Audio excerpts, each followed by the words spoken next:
Hey, everybody. Welcome to the Santita Jackson Show here on AM 950 Radio, the voice of progressive Minnesota. Let's talk about cuts to education.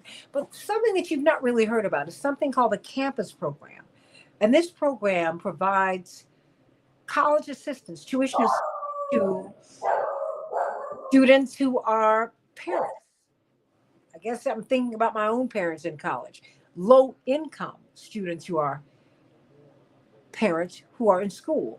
Well, it's a program that was already underfunded, but guess what? Now it's being completely eliminated. What do you think about that? Now, this is outside of the cuts that are already happening in education. So, what do you think about this? Have you heard about the program? It's called the Child Care Access Means Parents in School. Now, we all know that if you get a bachelor's degree, on average, you earn more money. You earn more money. So that's always a good thing. We do know that getting to college, it is the pathway to really moving into the middle class. It still is your pathway in the United States. Is it the only pathway? No. But is it a reliable pathway? Well, generally speaking, it is. And so you're talking about generational wealth. This is being cut off for a population that is mostly female and mostly women of color. An underfunded program. And think about it. Most college students who have children go to the 2-year colleges. They go to for-profit colleges. It costs them more to get a college education anyway. You know, Michelle and Barack Obama will tell you that up until he became a senator and and her job, she then got a job immediately that doubled or tripled her income. They were struggling. And they were struggling primarily because of not only student loans, that was bad enough, but childcare. She was spending much of her check on childcare because that's what it costs. Think about that. So, what happens when you eliminate this campus program that keeps parents in school? Think about that. Eliminating, not cutting it. It was already underfunded. It's not being cut, it's being cut out. Increasingly, we are seeing America is making it very difficult for our young people to get an advanced education. And who is even talking about an education in the trades? We're not talking about that. That's off the table, seemingly, for people. Why? I do not know. But let's talk about this. Hey, Andre. Hey, Bernadette. Everybody like and share, like and share. I want you to meet me on Blue Sky. santitajackson.bsky.social. santitajackson.bsky.social. I'm on YouTube right now, the Santita Jackson Show YouTube channel, the Santita Jackson Show YouTube channel. Like and subscribe there, everybody. Please thumbs up, thumbs up, thumbs up. You help us with the algorithm. Please thumbs up, like the show. I'm on Facebook Santita Jackson and Friends. Santita Jackson and Friends. And of course, I am here. I'm here on AM 950 Radio, the voice of progressive Minnesota. So let's talk about this, everybody. At Twitter, that's right. Oh, excuse me, X, at Santita J. Yeah, that's it. And I'm getting on other platforms as we speak. So shout out to everybody out there. But let's talk about this. I mean, what does this mean when we are cutting this kind of program? I came across this information on Terry O'Neill, of course, President Emeritus of the National Organization of Women, Livonia Perryman, noted award-winning journalist and political consultant. You have been for years. Naima Latif, of course, I want you to tell us how we can see your global television show, The Female Solution, global radio and TV show. It's on every day of the week. You don't want to miss it. But let me start with you, Attorney Terry O'Neill. Help me to understand what it is that we are looking at. Because when I talked to you about it, immediately you went to, really, we still have this gender gap. women, all women, whatever our color, we all earn less than men, period. Women are still the primary caregivers for their children. That's still true. So when women are trying to go to college and they've got children, and most of them have children that are under 5, what do? I mean, you're already working more often than not, more than one job. And you know how much childcare costs. It is, oh my goodness, it just costs so much money. So when you eliminate this program, I mean, really, it's a pathway to multi-generational wealth, because that's what college does for you. When you go to college, your children go to college, and their children go to college. That's how it works. When you stop that process, that's how that works too. So, Attorney Terry O'Neill, with with the little baby dogs, the girls are going crazy in the background, but it's all right. We're not mad. Not mad about it. You tell me, what about ending this program? I mean, it's not enough, Attorney Terry O'Neill, that they're going to. I mean, it's one thing to cut it, right?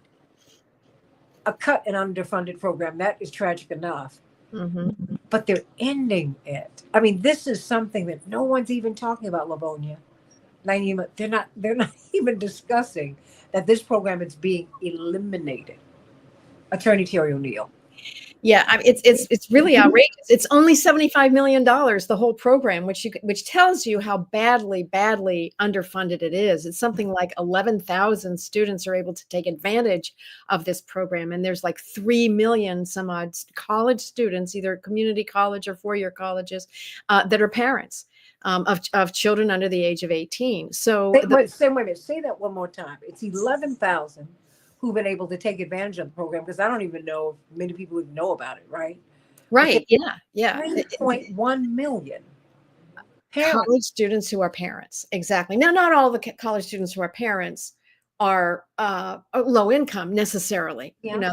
Maybe not, but um, it has always been a problem for women, disproportionately women of color, for low-income women of all races, but it disproportionately impacts women of color to go to school. If you're in a low-income neighborhood or a low-income family, and you may not even be a parent, but you might have childcare responsibilities for your siblings, that makes it harder for you to go to college and stay in college. If you are a parent, it's the same thing. And what we have found back when I was at Now, we looked at some statistics of women in college and how long it takes them to graduate from college. And a lot of women who take longer than 4 years, longer than 6 years to graduate from college, the reason for that was their caregiving responsibilities at home. Either they were caring for older parents or for siblings or for their own children. And so what we need to do is have programs that provide assistance for people who are going to college, and the campus program was one tiny small is one small program that provides childcare on site.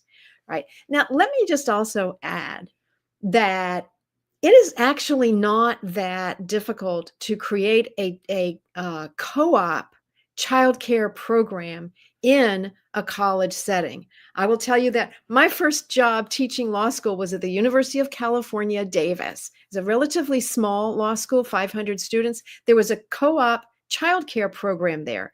If you wanted to enroll your child, staff, faculty, or student, you could enroll your child in there, but you had to provide so many hours per week working in the co-op. It was a real collective effort.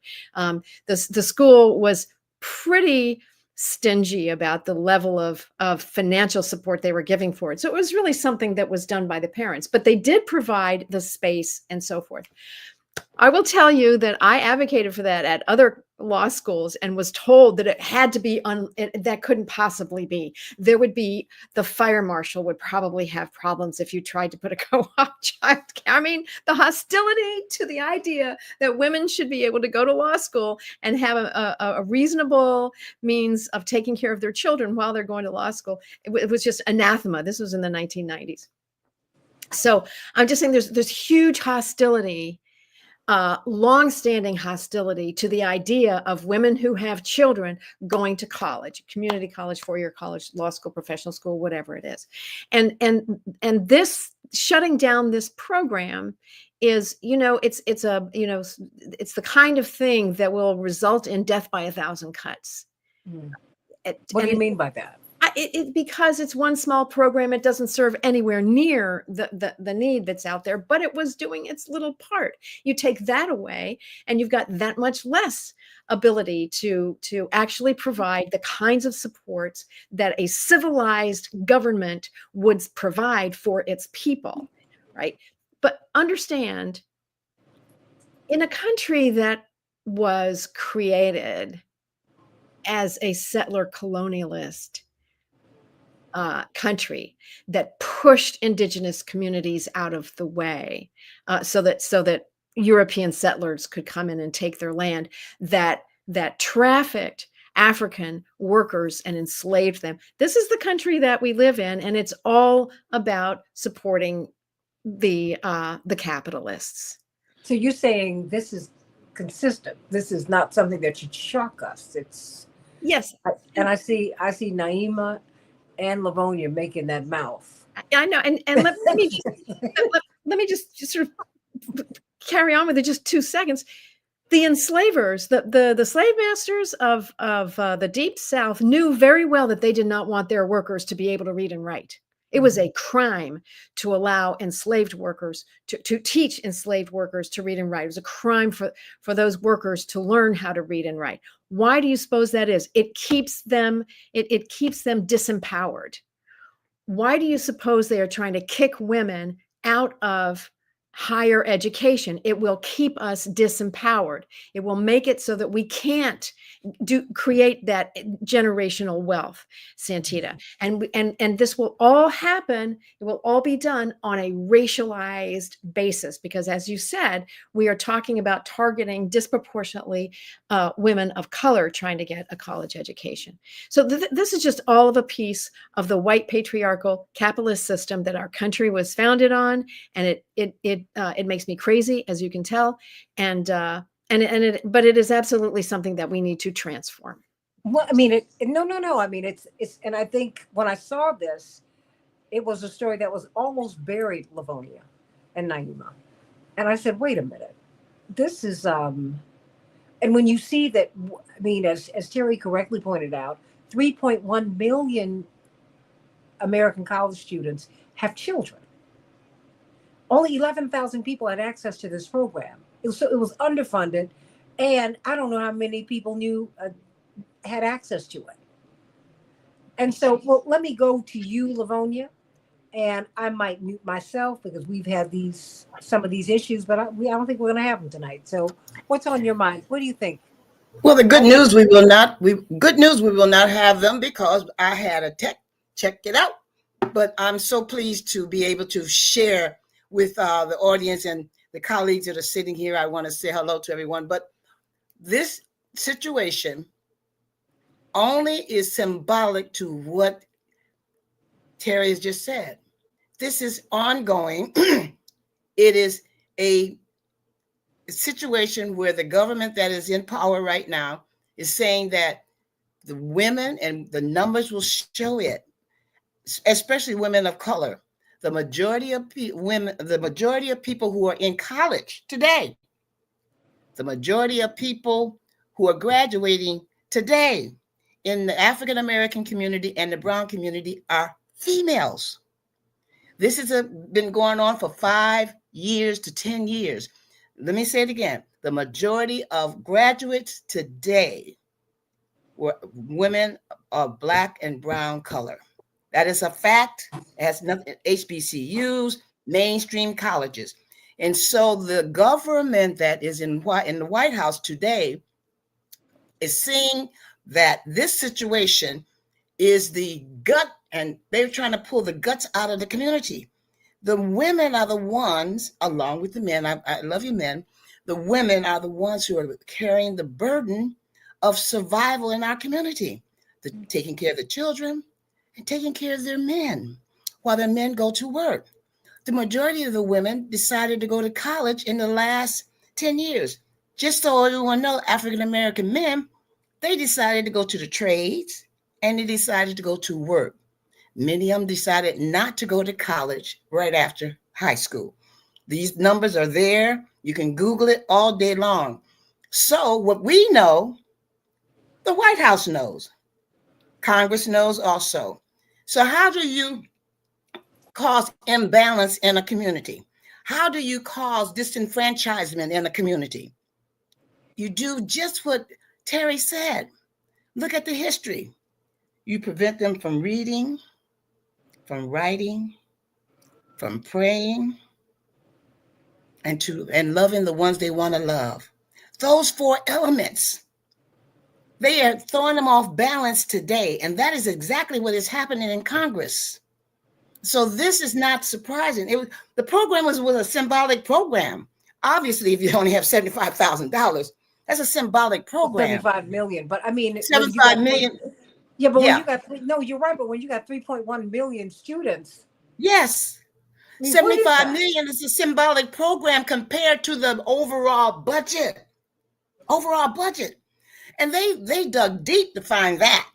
But let me ask you that program. But Livonia, I want you to put on your political hat now, okay? Yes. Because you helped shape campaigns. You're shaping one right now. You have the opportunity to have the first Black woman mayor of Detroit. Mary Shetfield is running for mayor in the city of Detroit. Been our president of the city council for 12 years. She is not even 50.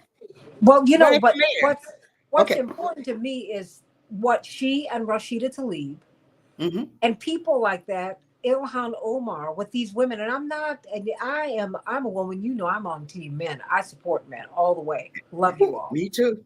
Absolutely. Yeah. I mean, I think everybody here does. That having been said, that doesn't mean that at the same time, I know that women have much further to go. I understand that we are still under the boot. That's a very, very real thing. Sexism is real. The gender pay gap is real. It's real. And when Black people are on track to have negative wealth within a generation. Now we've been here almost 500 years because we got here with the Spaniards in the 1500s. Okay, so how we can have negative wealth and how women are still struggling to get a foothold. And look, people have babies. How else are you going to perpetuate the species? And you mean to tell me they can't get help to go to school? I mean, and these people run for president and all of these offices on family values. Naima Latif, you got to help me with this. And I need you to unmute yourself, Naima. Yes. So when you hear about this program being not cut, but eliminated, I mean, and I'm going to come back to you, Livonia, because we've got these people in the election season. And I'm just trying, I mean, and this is something that this needs to be at least discussed. And I had to read, I just bumped into the article. And I said, wait a minute, you mean to tell me they didn't cut the program, they've eliminated it? Boom. It's like, Livonia, it's like they don't matter. Yeah. I mean, Naima.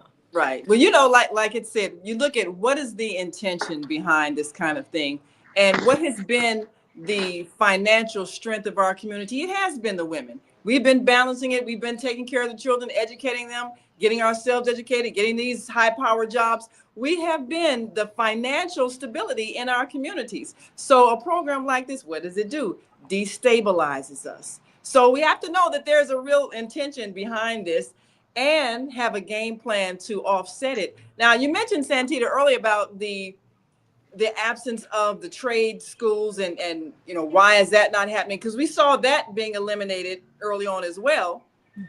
All part of the plan to keep us in a state of destabilization.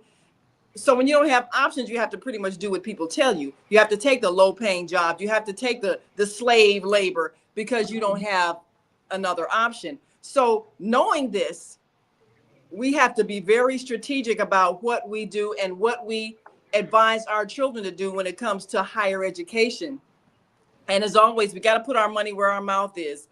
We know the schools that have our best interests at heart. We have to put the finances forward to strengthen those schools and make sure that our children, as they get educated, they are also empowering themselves. One thing about those trade schools is that you could come out with a trade and go into business and be making money. You didn't have to worry about if somebody's going to hire you or if they're going to like how you look and all of that. You had a skill. So this is what we've got to emphasize with our children when it comes to their education, is get a skill that you can be the entrepreneur that creates your own business, creates your own job, creates your own income, so that you're not depending on the benevolence of others. If there's one thing that we're learning with all of these cuts and things that are being eliminated that we depended on, is that we don't want to be dependent. We don't want to be dependent on the benevolence of others that could change at any moment, and then we're back behind the 8 ball. So when you look at what has to happen as a result of this, of course, you always protest, you always bring it to light like you're doing, sound the alarm, make sure people know it's happening, and then have a counter strategy. Because one thing we must do is make sure that we are educated and our children are educated, but not just educated, given the power to empower ourselves, given the skills, given the knowledge of how to do things that need to be done that people pay for. All the trades, whether it's housing, building, auto shop, all those things, dressmaking, everything.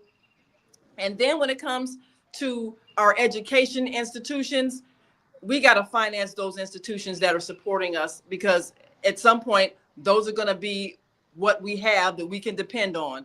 The rug's being pulled out from under us for a reason, and we've got to fight back with all we have. And that can be the blessing, because HGTV, the Food Network, those are the trades. Yes. I mean, Martha Stewart is in the trades. Yes. Paula Deen is in the trades. Yes. And we go past that. If you want to know what's important, COVID, I don't know too many people who were not getting their wigs busted and their nails done. It was shocking to me. Come on, ladies. You know what's up. That's People true. were figuring it out. Yes. I mean, I just had my hair pulled back, but that was the way I wore my hair all the time. I almost wear it like that now. But hey, we were trying to figure out that hair color something. Because if you, I'm really joking. It's true. It's true. This is important. I mean, because and maybe because in particular with Black people, we were denied the opportunity to read and to go to college. It's like we've over-indexed on that. And, A.G. Gasson, one of the great business persons, were he a white man, you would have called him a J.P. Morgan. Mm-hmm. Because he did just that much under the boot of Jim Crow and segregation. But he was a genius. And he said, find a need and fill it. Yes. And I'm with you, depending upon the kindness of strangers. What's that? Tennessee Williams and Blanche Dubois. Now, we know she was nuts. For those people who read your literature, she was struggling. She was, Terry. She was. Looking crazy, and you don't want to do that. That having been said, Dr. Amar, come on, you have lived in the UAE. These women don't have this problem. Getting the rugs put out. I mean, in developing countries and in civilized countries. Civilized countries don't do this to their populations, but this is the most civilized warfare that you're going to find is class warfare, because they do it in a subtle and sneaky way. First, they set us against each other in a variety of ways, whether it's the bros and the bro culture versus feminism, and whether or not people are rejecting LGBTQ and whether they have an agenda, and whether Blacks and whites and Asians and Latinos need to be at each other instead of with each other. So first they give us all of these false manners of looking at our society in order to see differences where we are united across. You can be a Black Muslim mother with a bisexual son. You could be a white Christian woman with a biracial grandson and your dad could be in the Klan. It's there's a lot more in the kind of integrated society that we have. Um, and because of that, it's easy to then begin to pick at those edges to set us off in a culture war. And that's what has been successfully done. We have the most powerful organizations on the planet because of their funding, because of the way in which their think tanks operate, and because they have been at the same messaging for over 60 years and they don't miss a beat with it. You have the Heritage Foundation coming out and putting together an agenda. What is that agenda? Get people fighting with each other so that they don't notice that this is just rich people stomping on the necks of poor people to make sure that poor people stay in place and that the middle class becomes poor. You know, I was talking with someone earlier this week who's in the financial sphere, and they were saying, look, everyone, except for a few elites, seems to be concerned about their money and about affordability and what they can do. It's because the middle class is semi mythological. Most of the people in the middle class have enough to stay in the middle class for about another month or two. And then they are going to be in need of those social programs and social nets that we think of as being there for poor people. So now, if you can get to the point in society where you open that warfare a bit more and you say, how do I keep poor people poor? I make sure that every opportunity they have to educate themselves, whether it's trade school or traditional colleges and universities, that those avenues are closed to them. I make it very difficult for people with children, the majority of whom are women, because, we have the babies, and if the men walk away, we keep the babies and we raise them, you know.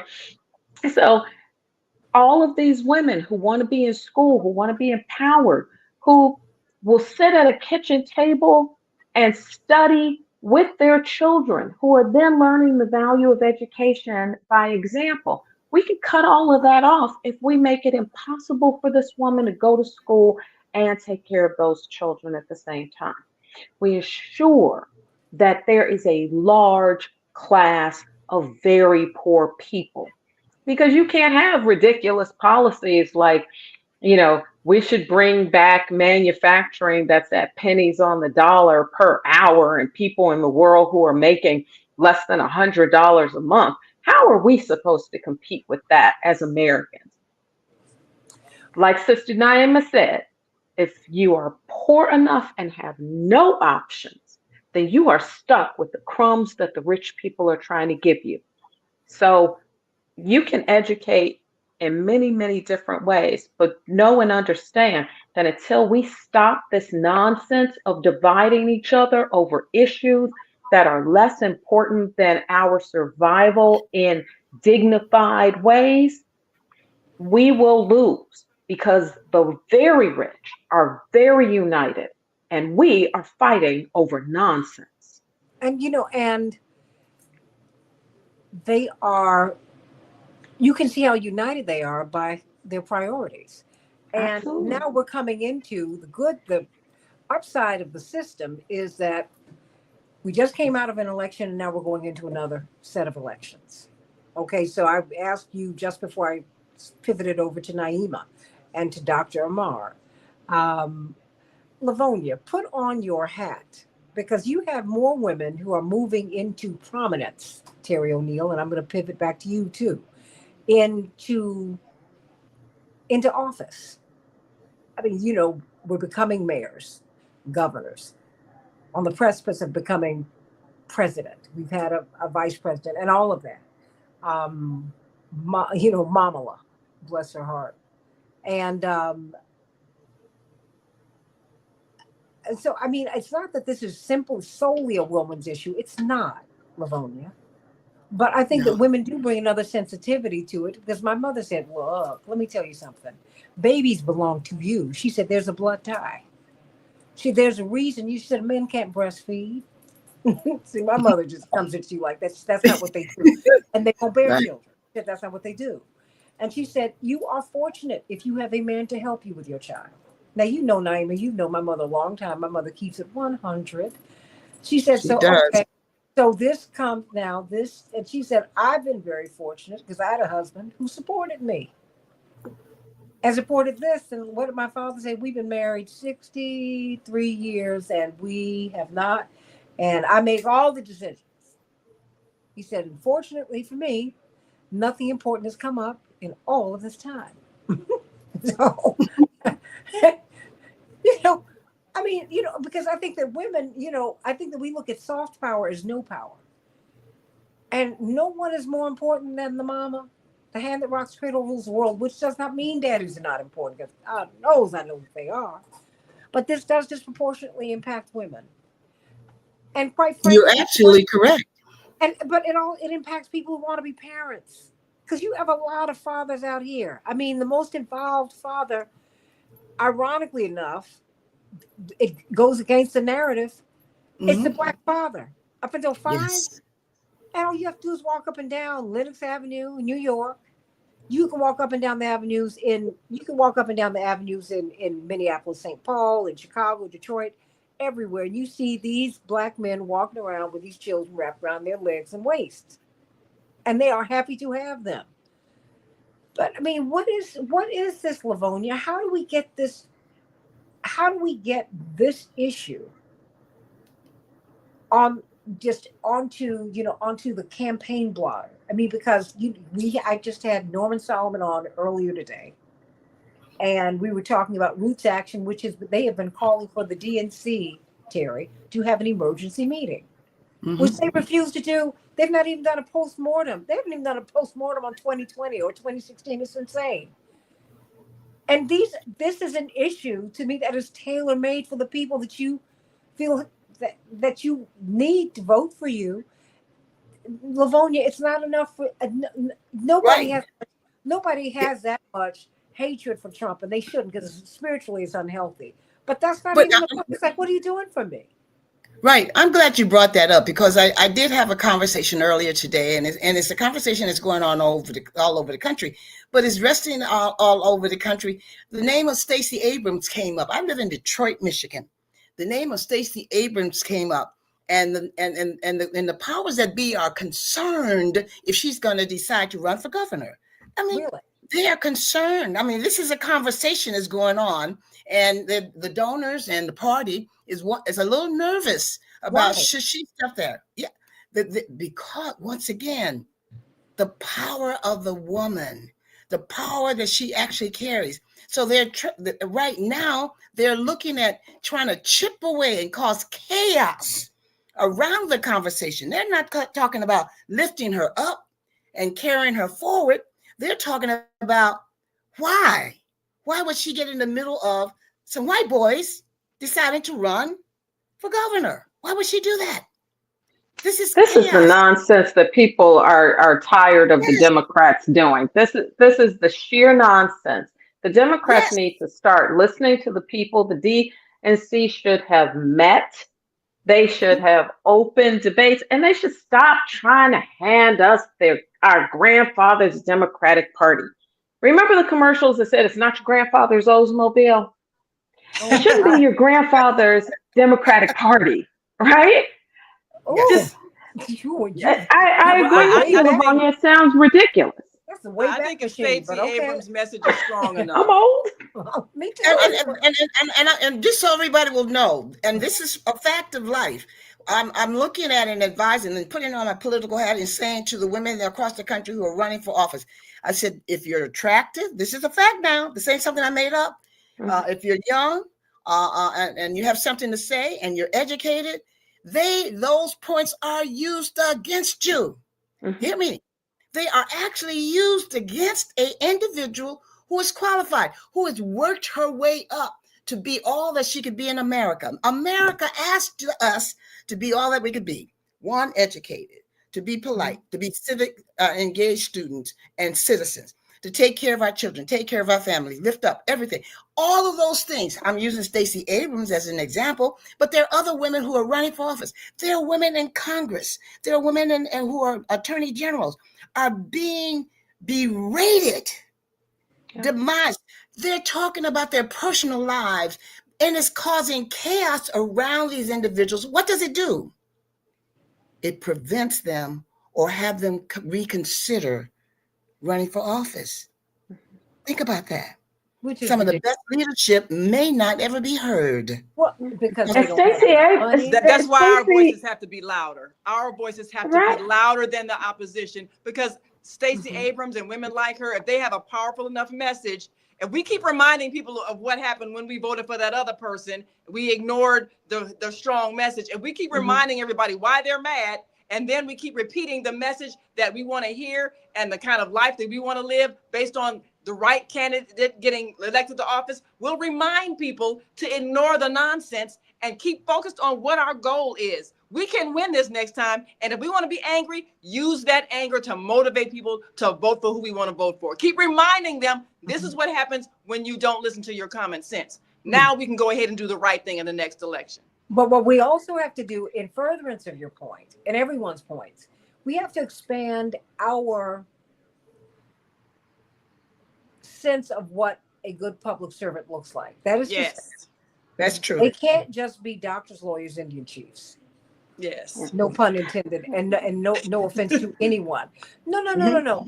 Fannie Lou Hamer, who did not have a formal education, but she understood people and their needs. Yes. I mean, Ella Baker. Let's keep on going back. There's some people, the woman who, let me tell you something. I think a pediatrician is very important. But I promise you before the Lord, I'm going to ask my mother first about the health of a child. What should you do?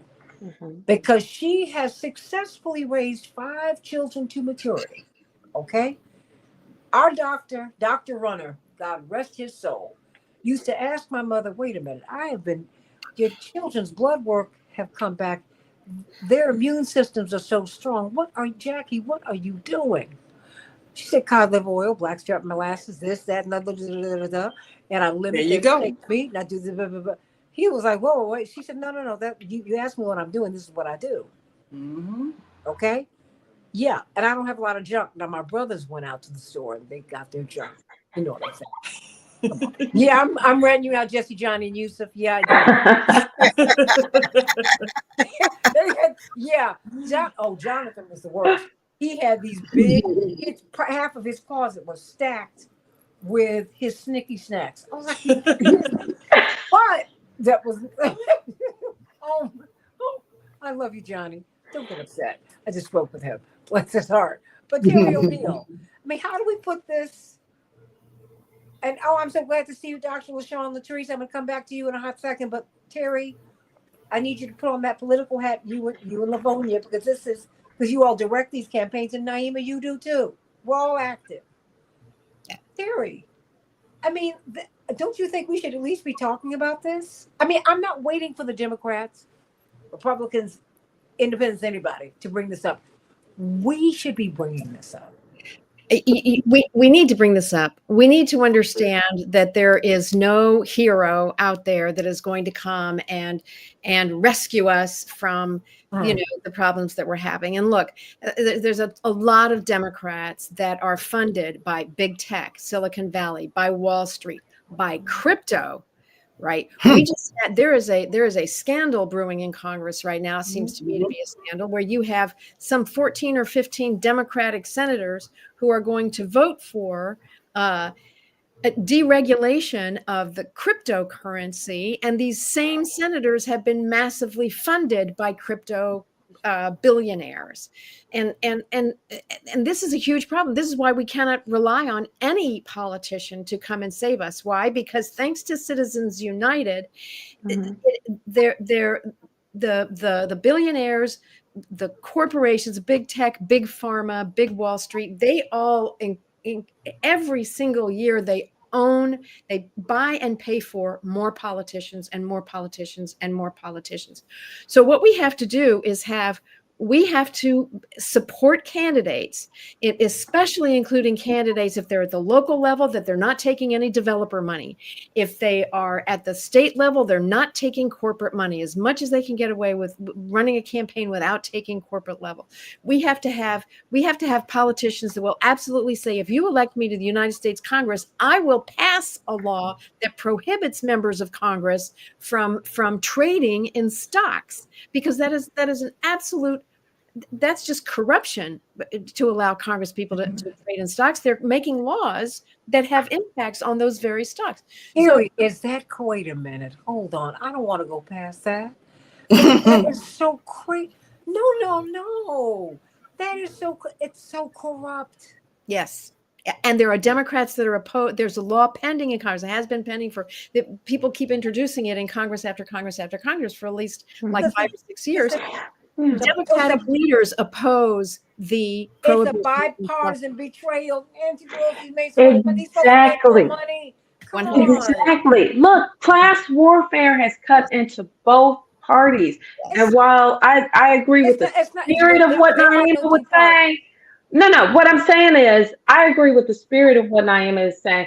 But when you have Karine Jean-Pierre leaving the Democratic Party, when you have, she was the press secretary for Joe Biden, but and she had been in other administrations, but she no longer feels represented by this party. She is a canary in the cave, because there are so many people that no matter how bad the Republicans are, and it goes both ways, but no matter how bad they are believed to be at this moment, they don't feel that the Democrats are any better. And so they're beginning to identify as independents. But let me tell you something, but that's the plurality of Americans anyway. She is going where Americans are going.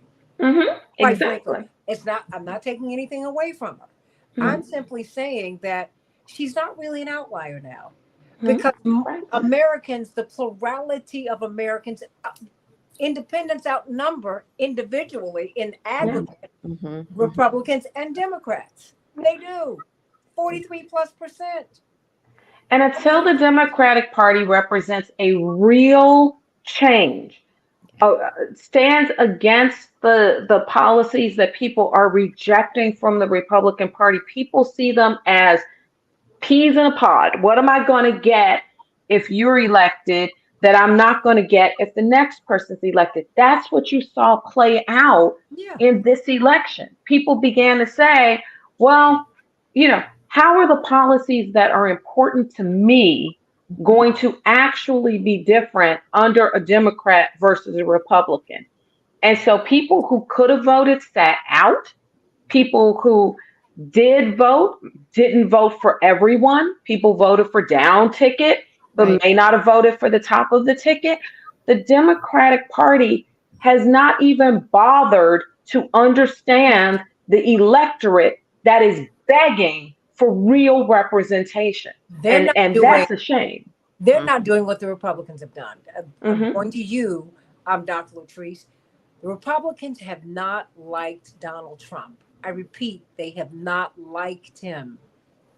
Look, it was the follies, the 2016 campaign, because watching the debates, I'm sorry, that was high comedy to me. Watching him take out, and my brother Jonathan called it. He said he's going to take out each candidate one by one. I said, "Are you serious?" I thought it was a joke that when he was running. He said, "No, he's going to win." Said, I remember him saying that. He said, "No, the presidency." I said, "No, he's not going to win." No, I'm very serious. I was like, "No." He said, "No. He's a marketing genius." See, you've got to give credit to people who, a friend of ours said, he said, I was thinking, and there are very few people who've been able to stay on the front row for 50 years. He was talking to one of my brothers. He said, I say Mick Jagger, Michael Jackson. He said, your father said very few people. Donald Trump is one of those persons. He has been in the consciousness and he has been in our uppermost in our consciousness since the 70s, everybody. Okay. Yeah. He is a marketing master. Yeah. And what the Republicans did, they said, remember, no mas, no mas. I'm not going to fight you anymore. Was that Roberto Duran? Mhm. He said, okay, gotcha. I give up. I give up. Whatever that was about. Okay, I got you, boo. Whatever that was about. Well, what he did, what they did do was they said, okay, we don't like him, but you know what? He's going to be our salesman. He's going to carry forth our message. Every time the Democrats have had a hero, they've made him or her the zero, and they've given us the zero and tried to make them heroes. And they always lose. Or they're a mess. Yeah, I said it. You know it's true. Dr. Latrice, I'm so glad you were able to join us. We only have about 10 minutes left here, but ladies, it's always so much fun to have our little coffee clutch. I'm going to have to get some mugs. It's always so much fun. Dr. Latrice, what do you, and wait a minute, Dave Dowling wants you to run for office. Naima, I just had to put that up there. I know you're not trying to read it, but there it is. Okay. No. Okay. And Andre says good evening. And that's right. That's right. Wait a minute. Dave said if all 5 of the guests were to be candidates in elections for voters' freedom to represent themselves with a phone app, he said it would probably happen. Wait a minute, Dave, look at all of them. You know what? You can be their managers. Go on, hit it. I mean, they would all be great. They would all be great. But Dr. Latrice, what do you make of them eliminating this program? Not mending it, but ending it. Just ending it. Yeah. Well, I think it boils down to it's everything has turned out to be a mockery when it comes to us. And like you all said, if we don't continue to speak up and amplify our voices, it's just going to be more instances of the same thing happening over and over again. I think so many people are quiet right now. Just the very core group of people who I've been hearing talk all this time are still the ones that are talking. There's not a big push for people to stand up for what is right. It seems like people have kind of like curled up and accepted things just for what they are. And I don't understand that at all. And if we could have created some sort of liaison where many of us who don't mind representing it and amplifying our voices could really speak up and not worry about the backlash, because the backlash is coming, and we can see that it's ever present before us now. Some people are not cut for that type of behavior that comes against them, but it's a shame that that's something you have to prepare yourself for. It's just it's a mess, and what I think it's doing is it's weakening the party, it's weakening the structures, and people are now not necessarily paying attention to the party as a Democrat or a Republican. They're just saying, if we can just get together as some independents and make some noise. Well, Well, okay. I think that, if I may, when I hear people leaving the party, I hear that they have been disrespected within the party also. I'm hearing that. I'm feeling that. They know something that I don't know. I don't know. But wait a minute, you don't get up in the morning and just leave the party that you've been a part of Livonia, hold for on. 10 or Stay 15 right there. years. Stay Yeah. right Yes. there. Now, Reverend Jesse Jackson kept us in the Democratic Party because we walked out at 84 and 88, having known, Terry, that we were disrespected. Very much so. Disrespected. Very much He so. said, no, we've just gotten to the table now. Yes. You're not going to win every fight. You're not. And I need you to you all have to keep on. I know they've been disrespectful to me. I know it. Let me tell you something. Continuously. They flew my parents up to Boston to meet with Dukakis. Reverend at that time had been the highest, had earned more votes than any second place finisher in the history of primary politics. Everyone said he has to be on the ticket. He has to be the vice presidential nominee. He has to be. they take my parents and bring them up to Boston with the Dukakis's. And my mother said, I knew something was off. But Wow. she went with it. And they, you know, I was trying to lose some weight out in California. So I'm watching my parents, you know, wearing their red, white, and blue at the Boston Pops concert. And I said, okay, good for them. Good. Well, I get back to Washington and I got a call. I was working for Congressman Savage while I was in college. They said, don't come into the office today. Just to pull the story, they said, because, and I turned on the news, they had already decided to put Lloyd Benson on the ticket. They never called Reverend. They said we couldn't get in touch with him. My father was flying in the sky. Now, my father had a phone. You could call him. He had one of the early mobile phones. Okay. You could have gotten in touch with him. Right. And so when he landed at the private airport in Washington, Lloyd Benson was secreted off in the bathroom, I think it was. So he would not see him walking off the plane because my father had no idea that he had not been selected. I'm trying to hold back my tears because I'm so furious. I'm not hurt. I'm infuriated because you've insulted my guy. Right. My daddy, yeah, but my guy. I'm like Chris Rock. Chris Rock had Reverend on his show. He said, you know what, when I voted for you, man, it meant something. It meant something. Yes. And he walked in and he gave me a kiss. He said, baby, daddy's going to be all right. That cracked my heart in two. And we had to go to the NAACP convention that night. He gave a masterful speech. Wow. He said, I know I'm qualified. And they might not take me, but they'll take you. They'll take one of our children. Let's keep on going. So I understand the disrespect and saying, you know what? I'm done. So I get it, but I also know it's not just me. Americans feel disrespected, which is why they're leaving the parties, because you're not speaking to them. They said to Joni Ernst, people are going to die. She says, everybody's going to die. I know. And then she went to a graveyard and said, you know what? Maybe I should have talked about the Tooth Fairy. What? Yeah.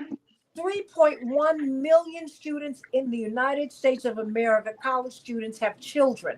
They need help. Most Americans are functionally poor. You know it. That's right. They need help. Yes. What are you talking about? And you eliminate this program? So you mean to tell me the only people who can go to college, because you've eliminated trades. I can't find a trade school. Even though you can come out of the trades like you, Naima, like you said, you can be making apprenticing and making $50 a year. Before you're 30, you're making a 6-figure salary. That ain't bad, y'all.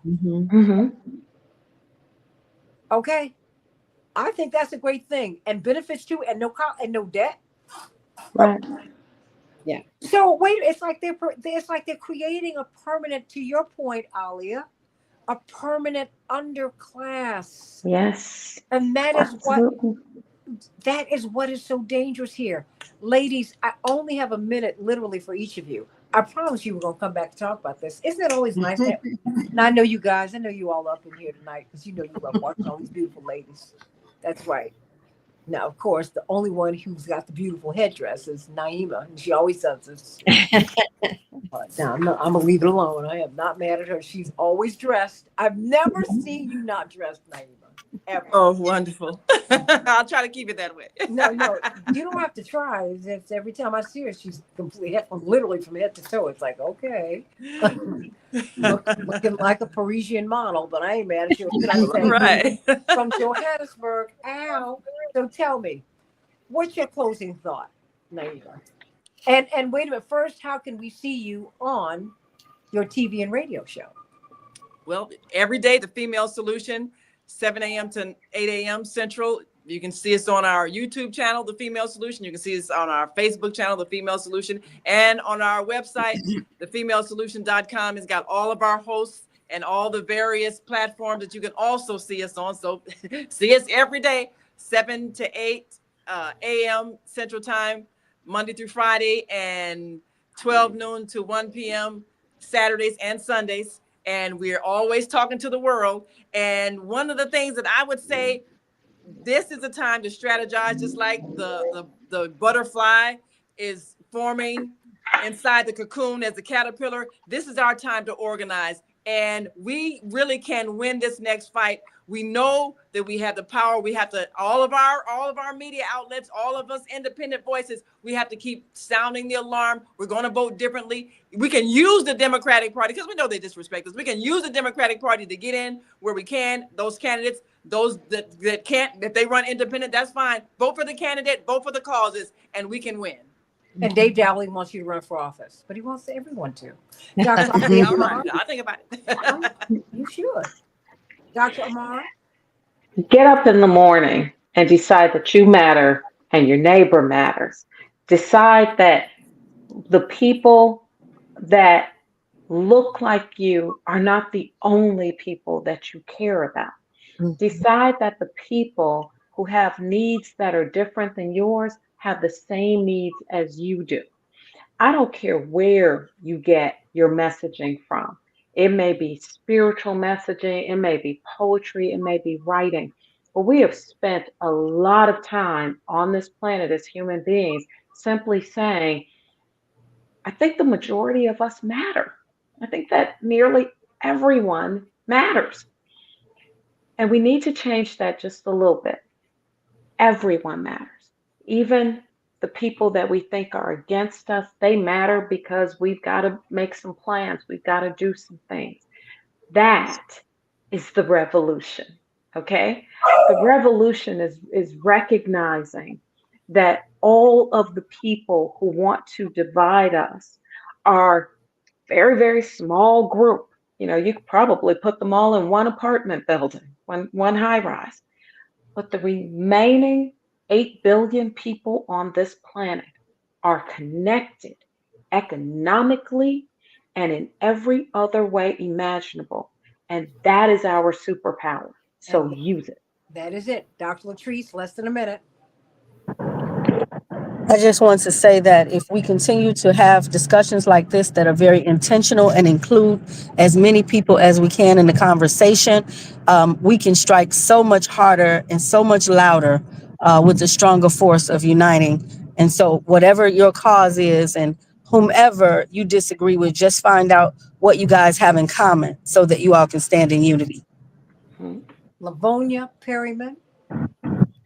I just want to let folk know that our tribe is a rainbow, that the tribe is a rainbow, and within the tribe, we can uplift and continue to have education. We're speaking about a $75 million program. Well, we got 75 million people, around the world. You can do this, but our tribe can really make sure that if that one student, that one mother wants to go to college, the tribe should find a way to make that happen. I believe that can happen. The tribe must take action, and that starts on the ground. Terry O'Neill, you'll close us out. 100%. We need to stand with each other. And that means wherever you live, go find a group.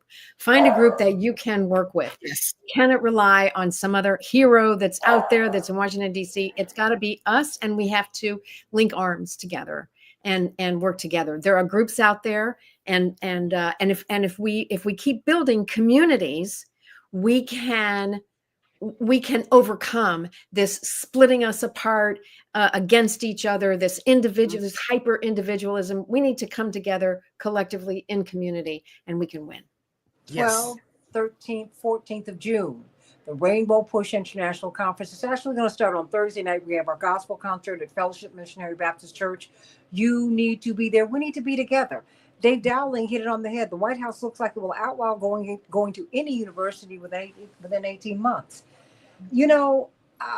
Everyone deserves equal access to equal high quality education. Everyone.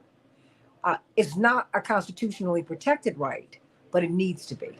Mm-hmm. It needs to be. And whether it's an academic or vocational track, you ought to be able to develop yourself. My pastor used to say, God never has a vision without making provision. We're all visions of God. Mm-hmm. And there's enough, more than enough for everyone to be full and filled and fulfilled. Mm-hmm. Let's just make that the goal, everybody. and let's do that together. June 12th, 13th, 14th, Rainbow Push. Go to rainbowpush.org. I want to see you there, everybody. AM 950 Radio, the voice of progressive Minnesota, the Santita Jackson Show. God bless.